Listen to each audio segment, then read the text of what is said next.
Good evening and welcome to Face Off. We have with us this evening the BJP's star campaigner and formally announced Prime Ministerial candidate, Mr. Atal Bihari Vajpayee. With me, Javed Akhtar. Mr. Vajpayee, आपके agenda में अब कांग्रेस और United front सिवाय राम मंदिर के क्या अंतर है? What is the difference? हमारे एजेंडा में बहुत अंतर है। सचमुच में अगर आप सब पार्टियों के एजेंडा को कंपेयर करके देखेंगे तो आपको पता लगेगा कि आज जो समस्याएं देश के सामने मुसीबत बनकर खड़ी हैं और जिनके लिए बहुत बड़ी मात्रा में कांग्रेस और संयुक्त मोर्चा जिम्मेदार हैं, उनका हल हम अपने एजेंडे से देना चाहते हैं। आज़ादी के 50 साल बाद भी 40% लोग निरक्षर क्यों हैं? आज़ादी के 50 साल बाद भी गरीबी की रेखा के नीचे जिंदगी बिताने वालों की तादाद 40% क्यों है? अब अगर कांग्रेस कहती है कि वो आर्थिक स्वराज जलाएंगे तो वे खोखलापन है, शब्दों का खिलवाड़ है। जो पार्टी 50 साल आर्थिक स्वराज्य नहीं ला सकी या उस दिशा में आगे नहीं बढ़ सकी, वो एजेंडे में क्या कहती है, इसका क्या मतलब है? एजेंडे को व्यवहार की कसौटी पर कसकर देखना होगा। यही बात संयुक्त मोर्चे के बारे में लागू होती है। 18 महीने में देश की जो हालत बिगड़ी है उसके लिए वो 13 पार्टियों का जमघट जिम्मेदार है, जो कांग्रेस पर निर्भर करता था, जिसे कांग्रेस ने एक तरह से धोखा दिया। 2 प्रधानमंत्री बदले। अब वो अगर स्थिरता की बात करें कि वो स्थिरता देंगे, स्थायित्व देंगे, तो फिर कौन इस पर विश्वास करेगा? भारतीय राजनीति का सबसे बड़ा संकट विश्वसनीयता का संकट है। एजेंडे में कौन क्या लिखता है इसका महत्व जरूर है, और हमने अपने एजेंडे को बनाते समय इस बात का ध्यान रखा है कि हम लोगों की ज्वलंत समस्याओं पर अपने समाधान प्रस्तुत करें। लेकिन सवाल तो लोगों के भरोसे का है, और भरोसा व्यवहार से होगा, खाली उद्घोषणा से नहीं होगा। But the same charges of doublespeak are levied against the BJP. The BJP stands against communalism, casteism, corruption, crime. And yet, your alliance partners with the Shiv Sena on one hand, you campaign with Jai Lalita on the same platform, you woo the BSP, and you field Sanjay Singh as your official candidate from Amethi. Now, these are obvious examples of doublespeak. No, I don't think so.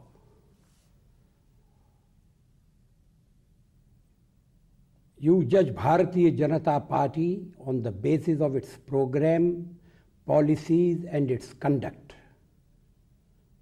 You have referred to BJP's allies, but let the BJP be given a clean chit first. We wanted to have a single party majority.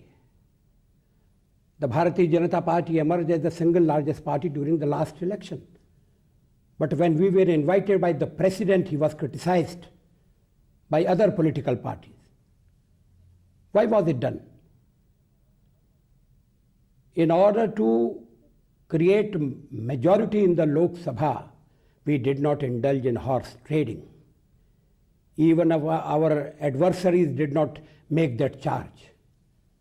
We resigned. But then we realized that if on our own Bharatiya Janata Party cannot get majority, then let us join hands with other parties, with like-minded parties. But is Jayalalitha's AIADMK a like-minded Yes, party? yes. Apart from the cases which are in the court, and I would not like to say anything on them. Is the BSP a like-minded party? Yes, of course, BSP and BJP were natural allies. There is an attempt to divide a wedge between the upper caste and the Dalits in Uttar Pradesh. We foiled that attempt. You know about casteism prevailing in Uttar Pradesh. And there was an attempt to organize Dalit on the basis of anti-upper caste feeling. But by aligning with a party which has an obvious casteist agenda, are you not promoting casteism? No. When there was alliance, that caste factor had lost its irrelevance. People belonging to different castes, they came together. We were working in unity, though the experiment did not last long.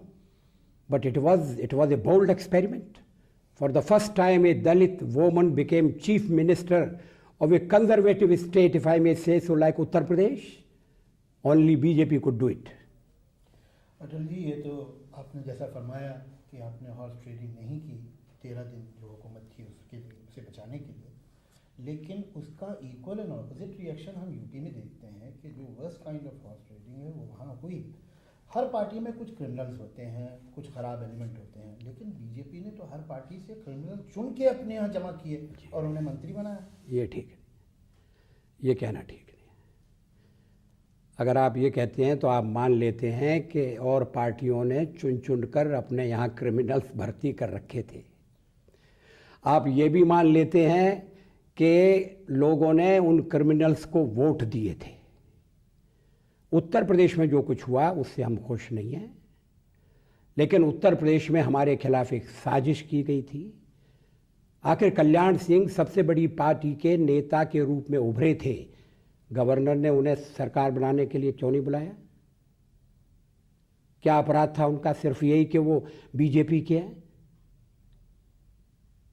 फिर जब हमने BSP से समझौता कर लिया तो उन्हें बुलाने के अलावा कोई रास्ता नहीं था। लेकिन जब वो सरकार टूट गई और दूसरी सरकार बनने का मौका आया तो उन्होंने सिर्फ हमें 4 दिन दिए, 4 दिन भी पूरे नहीं दिए, 2.5 दिन दिए सरकार बनाने के लिए।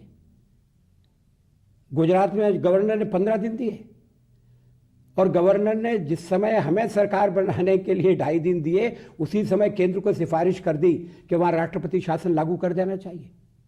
तो जो कुछ उत्तर प्रदेश में हुआ वो जल्दबाजी में हुआ, कानूनी नज़रिए से ठीक हुआ, संवैधानिक दृष्टि से सही हुआ। अब दूसरी पार्टी में अगर स्प्लिट हो जाए और स्प्लिट अगर लॉ के हिसाब से हो और स्प्लिट करने वाले कहें कि हम उत्तर प्रदेश को राष्ट्रपति राज से फिर से बचाना चाहते हैं, हम लोकप्रिय सरकार लाना चाहते हैं, और वो ये समझें कि भारतीय जनता पार्टी के साथ मिलने के अलावा और कोई रास्ता नहीं है और वो हमसे मिलना चाहें, तो हम उन्हें कैसे दोष दे सकते हैं? If you disapprove of the Uttar Pradesh experiment, will you ensure that that does not happen in the center if you come to power? Yes, I am prepared to give you a guarantee. That you will not make unscrupuled alliances, No. you will not pick up criminals Everything from other will be parties. transparent. Everything will be honest. Everything will be before the people. Atal ji, No, but Mr. Nandi, what had happened during the last 5 years when Congress was ruling the country? When the How Congress was ruling majority was maintained? the The Congress case is never still took in a the high court. moral position, so nobody attributed morality with the Congress. So we are not attributing morality to the Congress. We are attributing morality to the BJP because BJP stands, claims and campaigns on moral positions. I thank you for your compliment, but we have to be in the game. Atal ji, एक सवाल जो शायद थोड़ा आपको irritate भी कर चुका है और आपने अभी 1-2 दिन पहले उस पर स्टेज पे भी बोला है, लेकिन ये प्रोग्राम तो करोड़ों लोग देखेंगे, तो आपका जवाब डायरेक्टली फ्रॉम हॉर्सेस माउथ जाए, इसलिए कि इस पे लोग अटकल पच्चू करते रहते हैं और अपने अपने अंदाजे लगाते हैं, मगर सही बात तो आप ही बता सकते हैं कि माइनॉरिटीज़ की तरफ या हिंदुस्तान का जो कम्युनल प्रॉब्लम है उसकी तरफ आपके और एडवाणी जी के विचार और एटीट्यूड्स एक हैं या अलग अलग हैं? अगर एक हैं तो बात खत्म हो गई वहीं, अगर अलग अलग है तो क्या डिफरेंस है? कोई अलग अलग नहीं है, हम सबकी एक राय है, पूरी पार्टी की एक राय है। आखिर जब हमने जनसंघ बनाया था या आज हम भारतीय जनता पार्टी के नाम से काम कर रहे हैं, हमने अपने दरवाजे सबके लिए खोल कर रखे हैं। तो इसलिए नहीं रखे कि दरवाज़ा खुला रहे और कोई आए ना। हम ईमानदारी से चाहते हैं कि मुसलमान हमारे साथ आएँ, और इसलिए न केवल पार्टी के दरवाजे हमने खोल के रखे हैं, हमने दिल के दरवाजे भी खोल के रखे हैं। माइनॉरिटीज़ के बारे में पार्टी की राय बिल्कुल दो टूक राय है कि माइनॉरिटीज़ इस देश के नागरिक हैं, माइनॉरिटीज़ इस देश में बराबर के हकदार हैं, उनके हक बराबर हैं, उनकी जिम्मेदारियां बराबर हैं। मज़हब के आधार पर इस देश में न पहले कभी भेदभाव हुआ था, न आगे कभी भेदभाव होगा। पूरी पार्टी इस बात को कह चुकी है कि हिंदुस्तान एक सेक्युलर स्टेट था, है और रहेगा। इसमें माइनॉरिटीज़ के मन में किसी तरह का डर नहीं होना चाहिए, लेकिन ये डर हमारे विरोधियों ने जानबूझकर पैदा किया है, हमें एक हवा बनाकर पेश किया है और हमारे मुस्लिम भाइयों को उससे डराने की कोशिश की है। लेकिन अब ये खेल ज़्यादा दिन चलेगा नहीं। अधिक से अधिक मुसलमान इस बात को अनुभव कर रहे हैं कि और पार्टियों ने उनका वोट बैंक के रूप में उपयोग किया है, उनकी भलाई की चिंता नहीं की। उनकी एजुकेशन का सवाल है, उनके लिए रोज़गार का सवाल है, और भी सवाल हैं जो उनके मन में हैं, और सबसे बड़ा सवाल है सेफ्टी का सवाल। जब मुसलमान भाइयों ने देखा कि कई प्रदेशों में ऐसी सरकारें बनी हुई हैं जो या तो भारतीय जनता पार्टी चला रही है या भारतीय जनता पार्टी जिसमें शामिल है और उसमें अमन है, शांति है। अभी ईद सब जगह आनंद से मनाई गई। महाराष्ट्र तक में ये हुआ जहां शिवसेना सरकार है। तो अब मुसलमानों का ये डर धीरे धीरे दूर होता जा रहा है और हम उम्मीद करते हैं कि मुसलमान भाई सब तरह के खौफ को छोड़कर और मैदान में आएंगे, अपने और भाइयों के साथ मिलकर काम करेंगे। इस देश को हमें मिलकर बनाना है और इस बारे में मेरे और आडवाणी जी के विचारों में कोई फ़र्क नहीं है। लेकिन ऐसा परसेप्शन है कि उनका ये ख्याल है, आमतौर से एक जनरल इम्प्रेशन यह है, मुझे लगता है मुस्लिम कम्युनिटी में भी है, कि वो आपको ज़्यादा टॉलरेंट और ज़्यादा विशाल दिल का समझते हैं, और वो ये नहीं समझते कि आप और एडवाणी जी बिल्कुल एक जैसे हैं। तो ये गलतफहमी उनकी दूर हो जानी चाहिए। आपने अच्छा किया, सवाल पूछ लिया, मैंने उसका जवाब दे दिया और मैं समझता हूँ कि जवाब के बाद कोई गलतफहमी नहीं रहेगी। एक आपने बीच में रोज़गार का जिक्र किया, वो भी बहुत इम्पोर्टेंट सवाल है। पार्टीशन के बाद तकरीबन 30%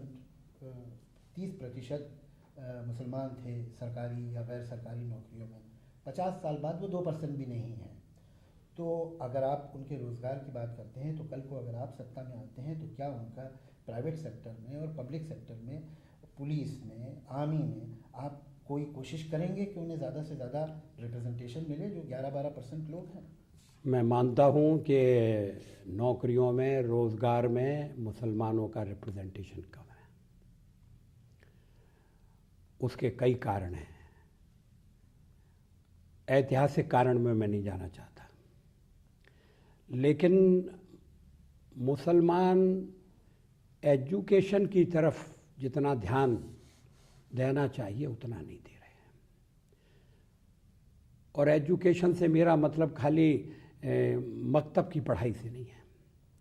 जनरल एजुकेशन है, साइंस की शिक्षा है, टेक्नोलॉजी की शिक्षा है, कंपटीशन के लिए दरवाजे खुले हुए हैं। थोड़ा बहुत भेदभाव है ज़रूर, और वो भेदभाव खाली मुसलमान के खिलाफ नहीं है। हमारे यहाँ जातियों के कारण भी भेदभाव होता है, लेकिन उस भेदभाव से ऊपर उठकर और मुसलमान अपना मुस्तकबिल बना सकते हैं, अपना भविष्य बना सकते हैं। हम भी इस मामले को देखेंगे, उनका प्रतिनिधित्व बढ़ना चाहिए। सचमुच में इस ओर जितना ध्यान देने की ज़रूरत थी उतना ध्यान नहीं दिया गया है। एजुकेशन के बारे में आपने बहुत ज़रूरी बात कही। वाकई एजुकेशन तो हमारे मुल्क में सभी की होनी चाहिए। जैसा कि आपने पहले कहा कि 40% लोग आज भी जो है अनपढ़ हैं, लेकिन दुख की बात यह है कि जो 40% के अलावा जो पढ़े लिखे हैं, इस मुल्क में ज़्यादातर प्रॉब्लम उनकी वजह से होता है, इसलिए कि जो एजुकेशन है वो गलत है। जैसे मकतब का ही आपने जिक्र किया, मदरसों में पता नहीं कैसी एजुकेशन होती है। अब ये बाल और शिशु मंदिर हैं आरएसएस के बनाए हुए लाखों की तादाद में, उनमें जिस तरह की एजुकेशन दी जाती है, उस एजुकेशन से तो शायद जाहिल ही रहे आदमी तो अच्छा है, इसलिए कि वो घुट्टी में उनके एक जहर, एक कम्युनलिज्म का एलिमेंट डाला जाता है, वो मदरसों में हो या इनमें हो। तो आप एजुकेशन की जो पॉलिसी बनाएंगे तो इस तरह की एजुकेशन जो इस मुल्क की एकता या शांति या भाईचारे के ख़िलाफ़ हो, उसे आप कर्ब करने की कोशिश करेंगे? पहले तो आपने जो शिशु मंदिरों का हवाला दिया, मुझे लगता है कि शायद आपने उन्हें नज़दीक से जाके नहीं देखा है। मैं उनसे जुड़ा हुआ रहा हूँ और वहाँ सांप्रदायिक भेदभाव जैसी कोई चीज़ नहीं है। देशभक्ति का भाव जरूर है और हर देशवासी भारत से प्यार करे, इस पर तो किसी को एतराज़ नहीं हो सकता। लेकिन किताबों में अगर कुछ ऐसी चीज़ें हैं और पढ़ाई में ऐसे मुद्दे शामिल हो गए हैं कि जो भाईचारे में रुकावट डालते हैं या इतिहास को गलत ढंग से पेश करके लोगों को गुमराह करना चाहते हैं, तो पहले भी ऐसी किताबें निकालने की बात होती रही है, ऐसे कोर्स को हटाने की चर्चा होती रही है और हमारी सरकार इस बात पर पूरा ध्यान देगी। पढ़ाई के द्वारा जहर नहीं फैलना चाहिए, लेकिन पढ़ाई फिर भी जरूरी है, क्योंकि ये तय करने के लिए कि पढ़ाई के द्वारा जहर फैलना या नहीं फैलना, पढ़ाई की जरूरत है। But isn't there a very thin dividing line between nationalism and communalism, which has manifested itself in many parts of the world, in Pakistan even, as well as in India, in many parts of the world, that parties tend to confuse the two issues, nationalism and communalism? I don't think so. कहीं ना कहीं तो मुझे ऐसा लगता है अटल जी, दुनिया के सब मुल्कों में होता है कि जो मेजॉरिटी कम्युनिटी का कम्युनलिज्म होता है वो नेशनलिज्म के अंदर छुप जाता है।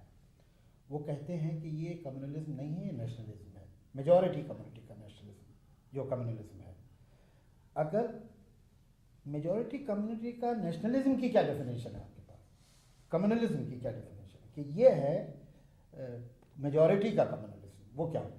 अगर हिंदुस्तान में ये मांग करें कि चूँकि वो 82% हैं इसलिए उनके कुछ विशेषाधिकार होना चाहिए और बाकी के तादाद में कम हैं और इसलिए उनके अधिकार कुछ कम होना चाहिए, तो मैं कहूँगा कि वो कम्युनलिज्म है। अगर अधिकार बराबर हैं और बराबर अधिकारों की गारंटी अगर कॉन्स्टिट्यूशन में है और कॉन्स्टिट्यूशन की व्याख्या करने के लिए अगर इंडिपेंडेंट जुडिशरी है, अगर जनता द्वारा चुनी गई पार्लियामेंट है, अगर विजिलेंट प्रेस है, तो फिर माइनॉरिटी के साथ बेइंसाफ़ी के मौके बहुत कम हो जाते हैं। बेइंसाफ़ी के लिए सचमुच में गुंजाइश नहीं रहती। अब तो ह्यूमन राइट्स कमीशन भी बन गया है, माइनॉरिटीज़ कमीशन है। तो ये सब कदम उठाए स्टेट ने, और ऐसी स्टेट ने जिसमें हिंदू मेजॉरिटी में है, किसी ने एतराज़ नहीं किया। पाकिस्तान बनने के बाद हिंदुस्तान को एक हिंदू राज घोषित कर दिया जाए, ये मांग हो सकती थी, हुई नहीं, बहुत दबी जबान में हुई, किसी ने नहीं कहा। आरएसएस की तो यही मांग जी नहीं, हिंदू राज की मांग नहीं है। हिंदू राष्ट्र अलग है और हिंदू राज अलग है। थियोक्रेसी किसी ने मांग ये नहीं कही कि मज़हब के आधार पर मुसलमान के साथ भेदभाव होना चाहिए। इस देश में ऐसा पहले कभी नहीं हुआ और ना आगे कभी होगा, मैं आपको भरोसा दिलाना चाहता हूँ। राष्ट्र की उनकी अपनी कल्पना ये है कि राष्ट्र 1947 में पैदा नहीं हुआ, ये एक पुराना राष्ट्र है और पुराने राष्ट्र को वो हिंदू राष्ट्र कहते हैं। मैं भारतीय राष्ट्र कहना ज़्यादा पसंद करता हूँ, लेकिन हिंदू राज या थियोक्रेसी इसकी मांग किसी ने नहीं की। किसी ने ये नहीं कहा कि हिंदू धर्म को स्टेट रिलीजन डिक्लेयर कर दो, तो जो सेकुलरवाद है वो हिंदू बहुमत को उसके लिए कभी कभी धन्यवाद देना चाहिए। वो तो है। You are trying to re-image the BJP, that much is obvious. You are trying to make it mainstream, to make it mean all things to all people. No. But don't you think you That may is no lose a compliment. traditional vote bank in the process? No. What about the hardcore vote bank of the Jansan? What about the hardcore vote bank of the BJP?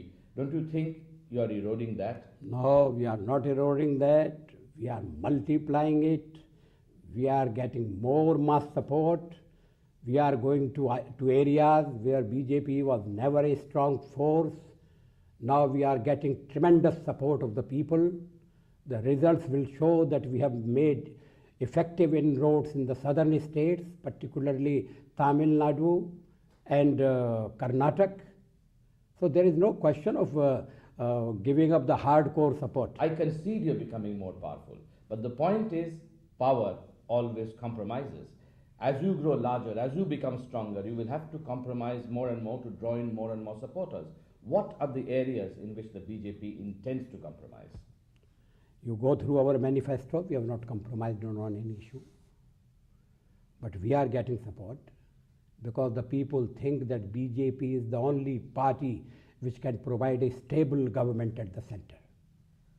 But is stability all that we are looking at? In India, the most stable governments have been the most criminal governments, the worst kind of governments. The stability in India brought us the emergency. Stability in India brought us 45 years of questionable rule, brought us corruption, crime. Is that the kind of stability that the BJP wants to attain? और गुजरात में तो clear majority थी BJP की, वहाँ तो stable government नहीं दे पाई। ये आपने अच्छा किया कि बाद में क्लियर कर दिया कि that kind of stability, but that doesn't mean that stability is not needed. Without stability, you cannot have economic progress. Without stability, you cannot ensure social justice. The state will wither away. You talk of crime and criminals. They will have a field day. If the state is not there, the institution of the state has to be restored. But state should be transparent. State should be responsive. State should be responsible. Just stability won't do. But stability is very necessary. आप गुजरात की बात कर रहे थे. गुजरात में हमें 2/3 बहुमत मिला था, लेकिन हम उसे बरकरार नहीं रख सके. हमें उसके लिए अफसोस है, लेकिन हमने इनडिसिप्लिन के साथ कंप्रोमाइज़ नहीं किया. हमने पार्टी टूट जाने दी, हमने सत्ता हाथ से चली जाने दी. हम मना मनू कर लोगों को ला सकते थे. और मंत्री पद की बात थी, अगर हम केशव भाई को हटा देते और वाघेला को मुख्यमंत्री बना देते तो गुजरात की भाजपा की सरकार चलती रहती. लेकिन हमने कहा ये नहीं होगा. एक बार हमने समझौते की कोशिश ज़रूर की थी, क्योंकि पार्टी को साथ रखना हम अपनी जिम्मेदारी समझते हैं. लेकिन हमें लगा कि अब ये ज़ख्म नासूर बन गया है और इसमें सर्जरी की ज़रूरत है, तो हमने उस हिस्से को काट कर फेंक दिया. अटल जी, आपने जैसा कि फरमाया कि आपके एजेंडा में ऐसी कोई बात नहीं है कि किसी को आप कम हिंदुस्तानी समझें या बिगड़े सिटीजन समझें, लेकिन बीजेपी का जो एम्बिकल कॉर्ड, जो रिश्ता जुड़ा हुआ आरएसएस से, आरएसएस की तो साफ ये फिलॉसफी है. ये कागज़ पे लिखी हुई फिलॉसफी, ये राय की बात नहीं है. ये चाहे डॉक्टर हेडगेवार ने लिखा हो, चाहे गुरु गोलवालकर ने लिखा हो, वो ये लिखते हैं कि ऐसा कोई आदमी जो ऐसे रिलीजन पे यकीन रखता है जो इस मुल्क से बाहर शुरू हुआ था, वो पूरा हिंदुस्तानी नहीं है. तो या तो आप इस फ़लसफ़े से रिश्ता तोड़ चुके हैं, इन लोगों से रिश्ता तोड़ चुके हैं, और अगर है तो फिर कैसे आप निभाएंगे दोनों बातों को? देखिए, संगठन अलग अलग हैं, उनके सोचने के तरीके भी अलग अलग हो सकते हैं, मगर मैं नहीं समझता कि हिंदुस्तान में कोई संगठन ये सोचता है कि मुसलमान इस देश के कम नागरिक हैं. उनके कागज़ पे लिखा हुआ जी नहीं, उन्होंने उनकी जो बात उद्धृत की जाती है वो बहुत पहले लिखी हुई बात है. तो अब उसे आप उसके बाद उन्होंने जो कुछ लिखा है, उन्होंने लिखा है, उसकी तरफ तवज्जो नहीं जा रही है. जानबूझकर उसको आंख से ओझल किया जा रहा है. उन्होंने साफ लिखा हुआ है कि जो हिंदुस्तान में रहता है, हिंदुस्तान का नागरिक है और हिंदुस्तान से प्यार करता है, उसके साथ बराबर का बर्ताव होगा, मज़हब के आधार पर छोटा बड़ा नहीं समझा जाएगा। और जहाँ तक भारतीय जनता पार्टी का सवाल है, ये मेरी समझ में नहीं आता है कि जब भारतीय जनता पार्टी की चर्चा होती है तो फिर और संगठनों को बीच में लाने की कोशिश क्यों होती है। उसकी सिंपल वजह यह है कि हमने देखा कि जब चॉइस थी डबल मेंबरशिप को छोड़ने की, तो जनता पार्टी को तोड़ दिया भारतीय जनता पार्टी ने, लेकिन आरएसएस से रिश्ता नहीं तोड़ा। तो इसको मतलब यह है कि रिश्ता बहुत अहम है, तो इसकी तो हम बात करेंगे। नहीं, देखिए वो एक अलग कहानी है। हमने जनता पार्टी नहीं तोड़ी।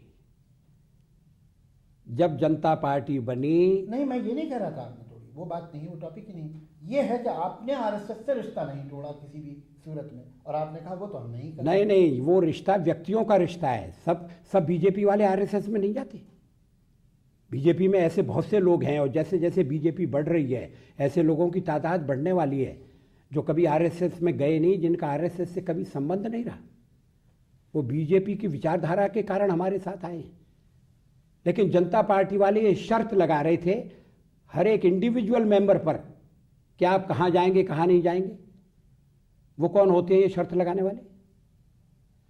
अगर हम जहाँ जाते हैं वहाँ जाने की वजह से जनता पार्टी के काम में कोई कठिनाई पैदा होती थी या गड़बड़ होती थी तो वो हमसे जवाब तलब कर सकते थे, हम पर डिसिप्लिनरी एक्शन ले सकते थे। ये तो उन्होंने नहीं किया।